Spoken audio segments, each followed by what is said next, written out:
It was over 15 years ago when I first learned about fecal microbiota transplants, also known as FMT.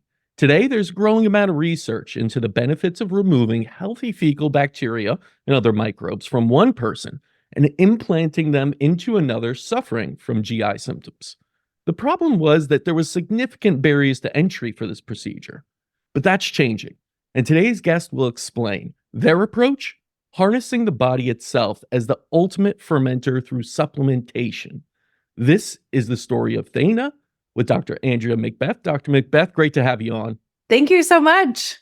So, as I mentioned in this intro, I remember this encounter. It was probably like over 15 years ago because I was working at our medical center in Manhattan, and I haven't worked there in probably 17 years now. But I remember being at the front desk and speaking to a patient who was going to travel to the UK because at the time they couldn't find anything in the US. I don't think it was available at all to do this transplantation. And as they kind of, were telling me this, I'm like, so let me get this straight. You're taking poop from one person and then putting it into you, and that's going to help you. And it was so foreign at the time. But this idea of transplanting something healthy into the body of someone that's not healthy is a very, very, common thing, as we know, with organs. Can you go into your story of how you came about this idea of FMT and how you got into this field and even going so far as creating a supplement around it? Yeah, I think I also found out about it when I was in school to be a naturopath. I was at a retreat and one of the docs was working on it in the early days. So Dr. Mark Davis was one of the pioneers of doing fecal transplant in the Crohn's colitis community. That was his focus as a naturopath. And this was like 2012, 2011, early 2000s. And I loved it. I was already getting really excited about the microbiome. It sort of bridged my understanding of, natural remedies and what we eat and drink and think and how that impacts our biochemistry and physiology. And I had already kind of come to a conclusion that the microbiome was the link of understanding the mechanism between many of the tools, especially nutrition, that we were seeing have so much power. And so when he told me about this, it was like, when can I sign up to work with you? I'd, come from a background in a lab and really loved microbiology and biochemistry. And I was really lucky to be a kind of part of this first wave of FMT. Not long after, the regulations changed and it shifted to only treating C. diff patients. But I was lucky enough to help modify some protocols and then ultimately open my own fecal transplant stool bank based on that work and treat patients with C. diff with healthy human poop in the form of a bacterial pellet. So sort of a super probiotic that people could take orally.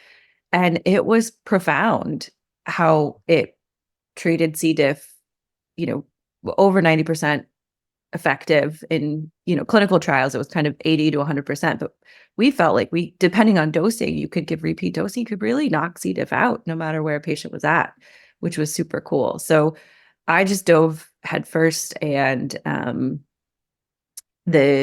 I guess you can redirect me, but the background of it was ancient, it's mentioned in ancient Chinese literature, it's standard of care and veterinary medicine, this concept of a healthy component of this organ system being transferred to people makes so much sense when we started to contextualize it with the role the microbiome is playing in health and how we as Western kind of sick people tend to have depleted ecosystems, and whether that's missing species or missing nutrients or who knows what, this is filling a piece of that. And it just makes so much logical sense, which is one of my favorite parts. It really does make a lot of sense. And unfortunately, it's one of those things that's very taboo. Poop, this is not something we like to talk about and find gross and all these things, but it does tell a lot about, who we are, the frequency of it, consistency, all these things. I mean, you even have this tagline within Thaena, like eat shit and thrive.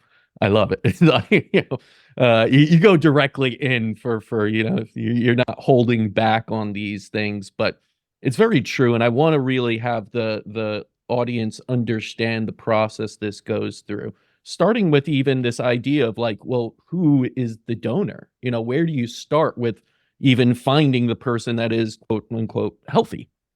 Yeah. So and to be really clear, and I'll say this over and over again, Thaena is not fecal transplant, but Right. I'll build the connection of how they're related now. So we were working in fecal transplant. We had spent a lot of time and energy thinking about what made a person healthy. And obviously, as this entered the US kind of conventional healthcare system, the most important thing in the place everybody started was infectious disease risk. Because the reason we don't like poop is because fecal oral transmission of disease is real, and the germ theory and you know all of the work of industrialization really taught us to think poop is associated with disease, which is true sometimes, but there's 58 pathogenic bacteria and some bad viruses, but overall the microbes in our gut are actually commensal.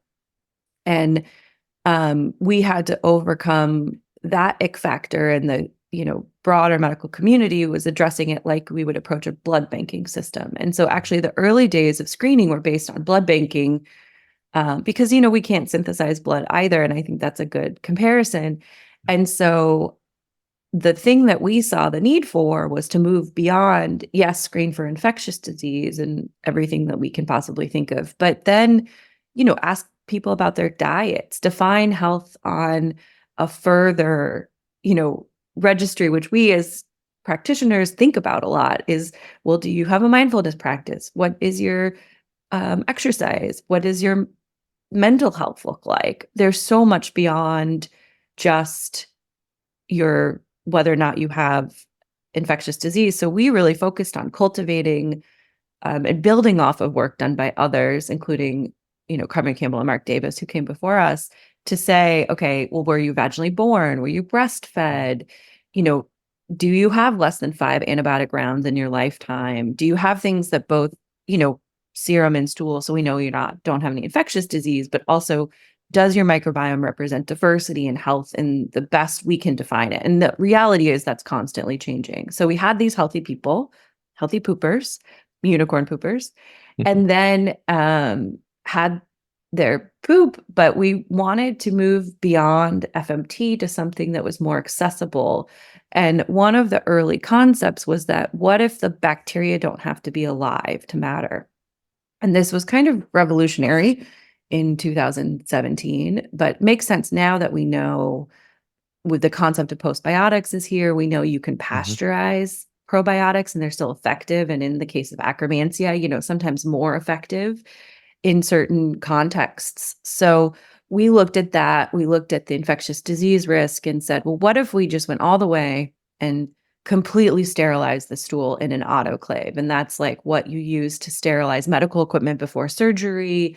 It kills viruses and bacteria, and it's dead. And then we went even another step further and used pH to make sure things are degraded. And we shift the pH really high and then back down, and filter and kind of focus on looking at the postbiotic molecules that we think are most important, recognizing that this is super complex ecosystem. So there is still a lot there we don't understand. But to be frank, I didn't know if this was going to work or not. And when my first set of patients said this was really helping them, I said, oh my gosh, that's amazing. Who would have thought autoclave poop would have any impact, even at a low level? So that's how we ended up with Thaena. And this was in 2019. And since then, we have kind of built this brand around the concept of a super postbiotic derived from whole human stool, which represents a more complex postbiotic mixture than you can get from like a cultured version of a probiotic.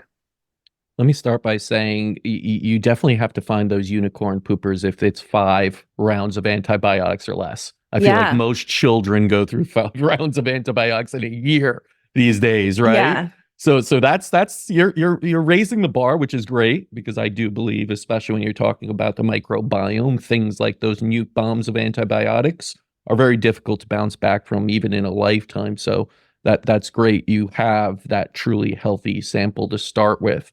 I do want to touch on that idea. You're using that sterilization, pressure, pH, all of these things, and where then, because most people are going to associate, well, if it's healthy poop and it's alive and then it goes into the body and it's repopulating, I understand that. But if it's not alive anymore, how is that then being effective through the oral route, even Yeah. in a pill? Because I definitely want people to truly get into understanding how this works. So I think the best way to frame this is we know what a probiotic is. That's a Yeah. live bacteria. And a lot of people have heard of prebiotics. So prebiotics are the fiber, the broccoli, the vegetables we eat that then turn into postbiotics when the microbes metabolize them. So I think of it as we eat food, some of our food gets absorbed by us, and then other food ends up in the colon and gets prebiotics can get converted by our microbiome to small molecule metabolites or postbiotics. And then those cross the mucus barrier, enter our cells, get into our bloodstream, travel throughout our body. And those are the communication molecules of the microbiome. If the microbiome is our 12th organ system, it makes hormones and regulators and things that change our brain and our immune system. It's through these postbiotic molecules. And so we are harnessing a mixture of those that some make it to the colon, others get absorbed, but it's a snapshot of the healthy ecosystem from our healthy donors, postbiotic, sending messages to the rest of me as a C-section baby that's been chronically ill and has way, way more than 5 rounds of antibiotics in my lifetime, to give me a little bit of a more nurturing compost, if you will. So we're not transplanting the trees of the forest, but we're providing this really rich nutrient snapshot to help my microbiome and my body interface in a way that I think a lot about mechanistically. And to be frank, we don't totally understand, but we're starting to learn things about particular small molecules like butyrate and short chain fatty acids and tryptophan derivatives and serotonin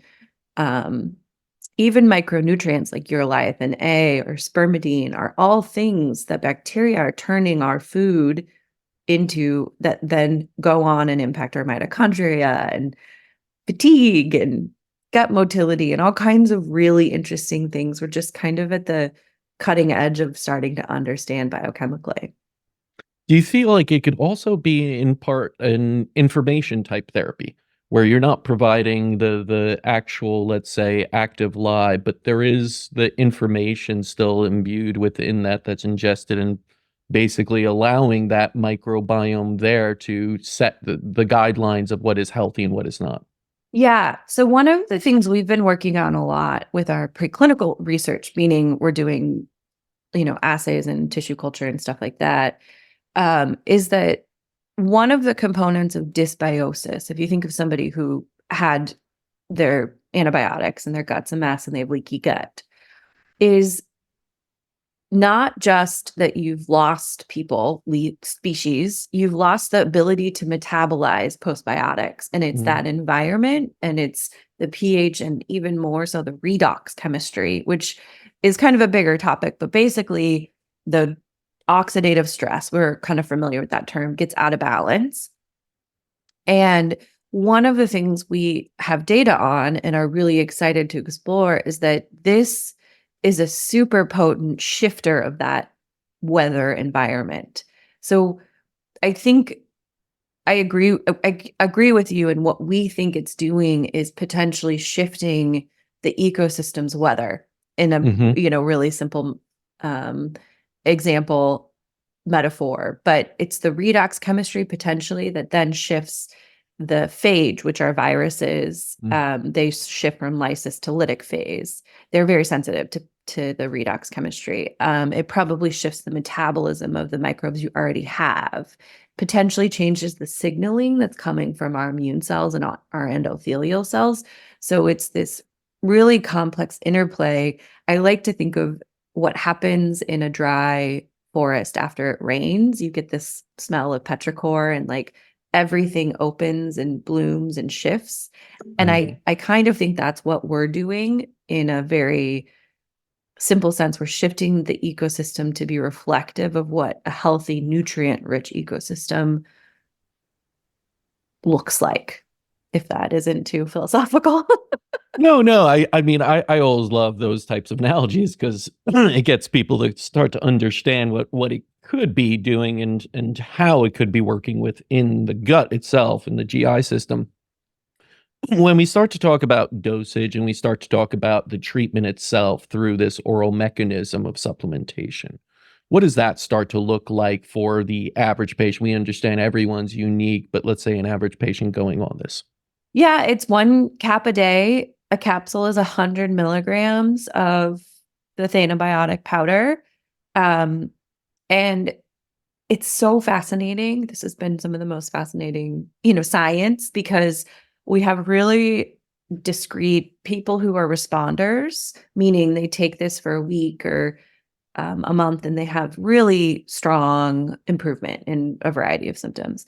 And other patients, it's more subtle. And in a month, they think, yeah, I think it helped me. And then they go off of it and they're like, that was definitely helping me.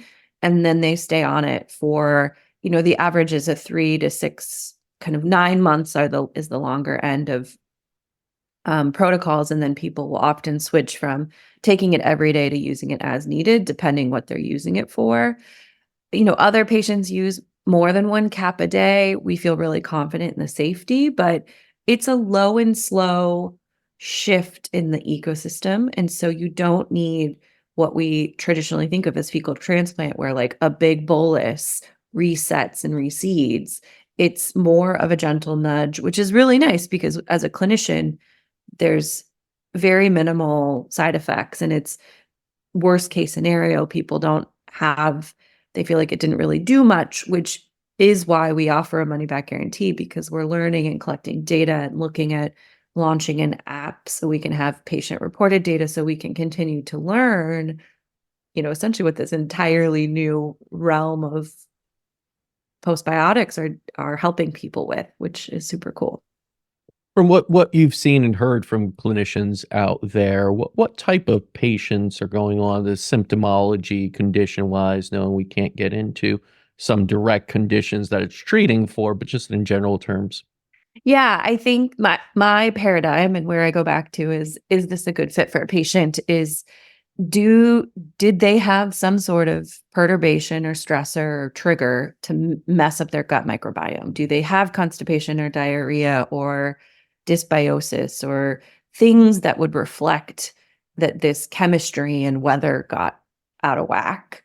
And then is this something that's contributing to their symptom picture? And if so, let's give it a shot. And what's really cool is, we know antibiotics mess us up. We know stress or chronic disease can all throw us out of whack.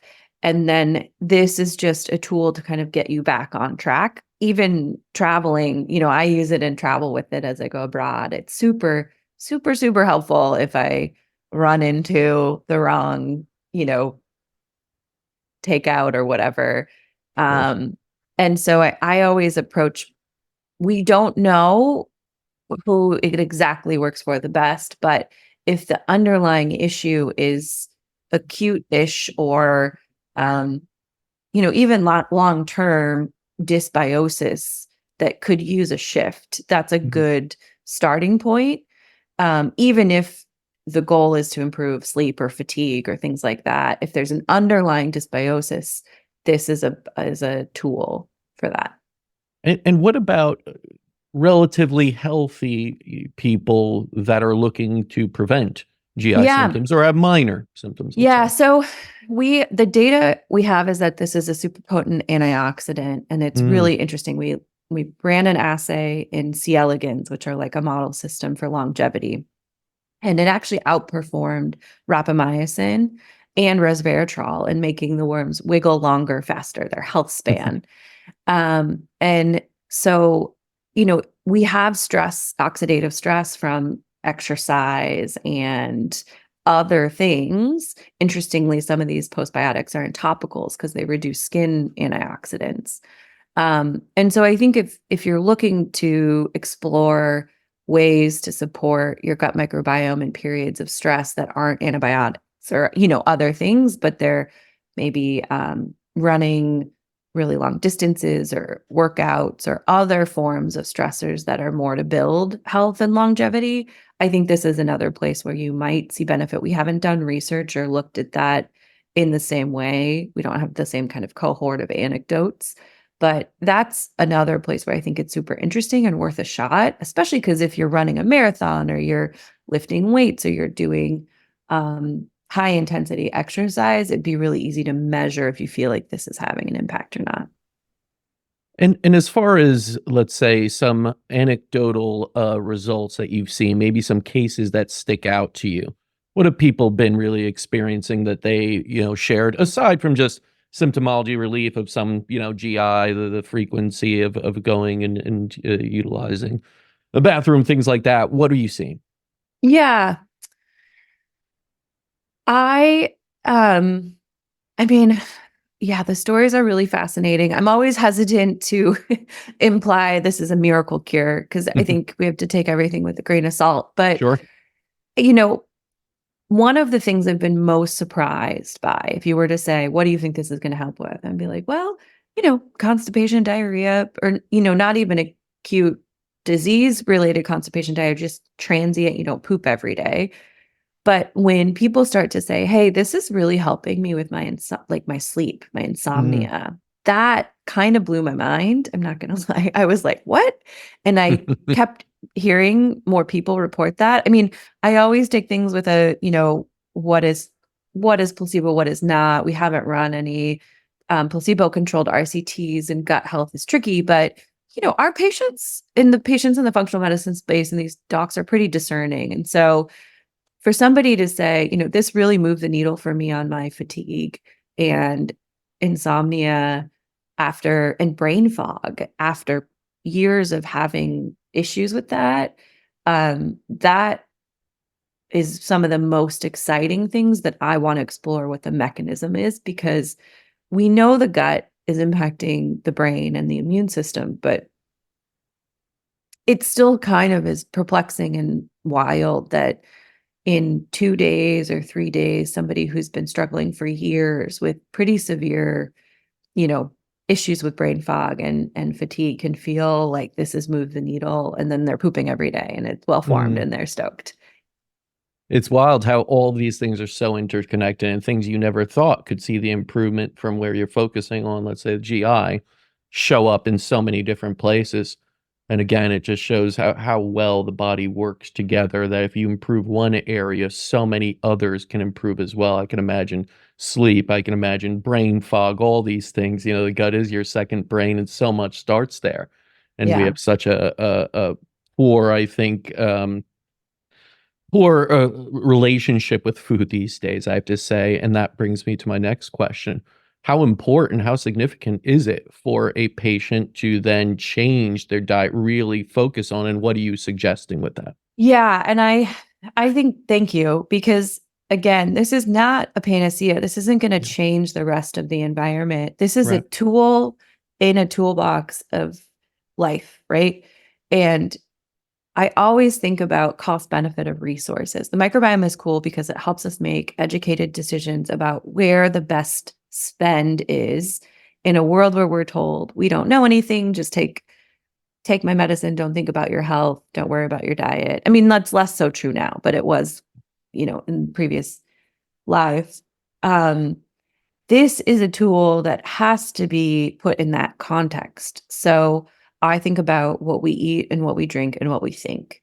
And what I mean by that is if you are putting compost into a desert, it's a complete waste of your energy if you're not supporting it with the other prebiotics. And um, what we know now is fermented foods and polyphenols and a diversity of plants and vegetables in any way you can get it are super important. And there's absolutely patients that can't tolerate fermented food or fiber, but this can Mhm. sometimes help people introduce those. And so Right. that should come in conjunction. I mean, also, we have to think about air filters and water purifiers and your stress environment, because sometimes the money you spend on a supplement is wasted if you're not going to do massage or acupuncture. I mean, I always have that conversation of cost benefit, because the gut and the brain are connected in a bidirectional manner, Mhm. and economic stressors can do more harm, or, stress about XYZ. Sure. Accessibility is a player in this. So my favorite tools are polyphenol, meaning plants and vegetable rich prebiotics. I mean, as silly as it is, I kind of love athletic greens and what they've done for us. I mean, there's many things out there like that, but Yeah. conceptually, a scoop of freeze dried fruits and vegetables, if you can't get it in a day, nuts. And I do chia pudding every morning with kefir. That's like my, Mhm. not revolutionary tool that, like, no matter where I'm traveling, I make a week's worth of chia and hazelnut. And, it's a privilege to have access to these nice quality things, but Yeah. that replaced a lot of the supplements I use. And then Thaena, again, is another tool in that toolbox to nudge you in the right direction, especially if you're acute. So chia pudding's not going to fix a lifetime of chronic disease, but in conjunction with these other things can move the needle, along with all the beautiful tools that our, naturopathic functional medical community have. We have really great tools, and no one thing is in isolation, which I know you can appreciate. Oh, absolutely, and that's the thing. It's you take just the one step towards becoming healthier every day, the one choice, and you keep going from there. So it's not that they know alone is doing all of this and creating suddenly the healthiest of environment. It is a catalyst, and it is absolutely a wonderful choice to bring you to that. But it's all the other ones, and as you said, this doesn't need to be a heavy investment across the board. Changing a few things, drinking Mhm, just quality purified water over, a soda, let's say, and then getting outside into nature, into fresh air, into the sun, mhm. grounding. These are all free things too, Yeah, right? So I never want people to think that, oh, I have to be incredibly rich to be healthy. That is not yeah, true. So usually some of the poorer nations out there actually have better health when it comes to westernized diseases alone than we do as the U.S. and very developed, you could say, rich nations. When you look at Thanabiotic and you see the kind of results right now, do you have any plans to expand on it, or do you just want to focus on this for right now? yeah. I mean, there's so much opportunity. I like to think of, like, we're sitting on this gold mine of, you know opportunity. And my dream and early work, as a researcher, was thinking about, I wanted to go to the jungle or the bottom of the ocean and explore and look for, and traditionally that's where we looked for drugs, right? Was like Mhm. in the sea slugs in the ocean or in the Amazonian rainforest. And what I have realized is that we looked right past the gold mine within us to these, exotic places, not realizing that the gut and the microbiome is the ecosystem that we've been evolving with since the beginning of time. And the coolest thing about these postbiotics and this understanding of this organ system is that it's very non-toxic when we look at it in comparison to other small molecules. And it's, again, bringing power to how important our diet is in the food system, and it's the Mhm. canary in the coal mine there. And for us and Thana, it's thinking about, okay, so we can nudge people with this, like, broad mixture. What if we can start to find other tools that are going to help that work better? Like, maybe it is microalgae from Klamath Lake in Oregon that I love. Mhm. And maybe it is a fraction from the bile acids that are going to help people with one particular segment of issues better than the other. And do we couple it with SIBO protocols and berberine and rifaximin and have, um, a broader toolbox, really, is what it comes down to. And so Thana in particular is interested in building combinations and partnerships to, even air filters. I had this conversation with a group, and I don't know if I can mention brands, but, this the concept of good air quality, good water quality, access to nature, you know, bringing the things that sound simple, but actually are the best bang for your buck, is like part of our broader mission of understanding health and wellness through the lens of the microbiome, because it's a huge opportunity to empower people to make decisions, to re-empower our health, um, from a standpoint that makes logical sense.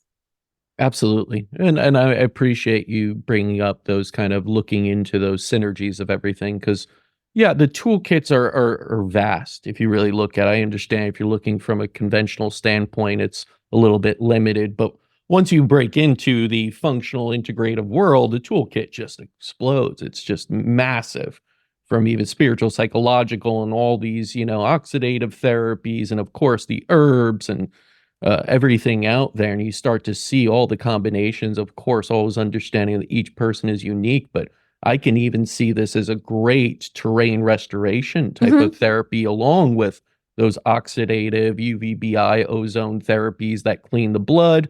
Then you clean the terrain within the microbiome and the gut, and the both work together so well. And so you see great improvement across the board. So it's yeah, it's really interesting. And again, you found a way to do it efficiently, right? And that's really something the patients must love. I mean, do you have are there any side effects, any negative sort of pieces to this that you've seen that patients should know about? Yeah, I mean, so it's a provider only supplement. So I always Mhm. encourage patients to work with their providers on a one-on-one basis because we're all different. But the coolest part is that the side effects really are super mild, and the we are tracking and have been trying to be really on top of this. But transient cramping, if you have Mm. low motility, increases, it seems to increase motility. We don't have like the clinical claim data on that, but that's one of what we think is going on. And so sometimes people get a little bit more bowel movements, Mhm. which, if you already have too many, that's kind of a bummer. But if you don't have enough and it gets things moving, you see some transient cramping. But again, overall, our worst side effect is that it doesn't do anything, which I think is a really powerful feedback that whatever this is in terms of terrain rebuilding, that's not the right place and time, or that's not what the people need Yeah. at that moment. And they can go work with other tools. But if it does shift things, it's super exciting. Yeah, no, we're super excited to get it started with at our center and utilize it in patients, and that's why, of course, I wanted to have you on discuss this further. I think that again, that advancement of taking something that seems novel that so many years ago we learned about through this kind of transplantation and being able to provide it through a supplement is really a great one, and we're excited to see where this goes, and of course share those results with you guys and continue to give it to more patients. Where can people learn more about Thanabiotic? You do a lot of, like, education too, I saw you utilize a lot of training about the microbiome, which I appreciate because yes, education is empowerment for patients that may not know much about this, but where can they learn more? Yeah, education is one of our mission, core values. And the microbiome is how you can feel like eating poop is a good idea. So you got to kind of get it before you dive in. So Thaena.com has both like anybody can go and learn. We have a microbiome 101 series that I'm really proud of. I write a blog every month where I try to bring some of the nerdy science that I'm excited about into a metaphor. I know we don't read blogs as much anymore, but it's been really fun to write them.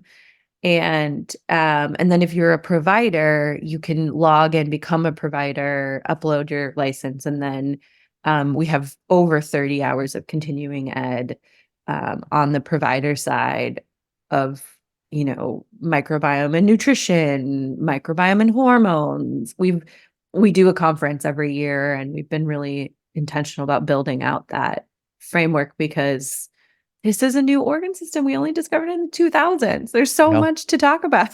So much and so much still to learn, right? And Mhm. so much we're learning, but we only really learn through the experience and analysis of that Yeah. experience. So I'm hoping more and more people do learn about it. If you're listening right now, you may not be able to get it directly, but tell your practitioner if they don't know. Yes. But I didn't know about actually Dr. Ashley Solomon, who's a friend, told me about who I'm working with on the West Coast. She's like, you should look into, and that's how it happens, right? You learn about something, you bring it up to someone else, you take action, and then provide it back to the world. So I'm very grateful for that. But Dr. McBeth, thank you so much for coming on. Thank you. It was I appreciate the conversation a lot, and it's been a pleasure to be interviewed. Absolutely. And be sure to visit Thaena, that's THAENA.com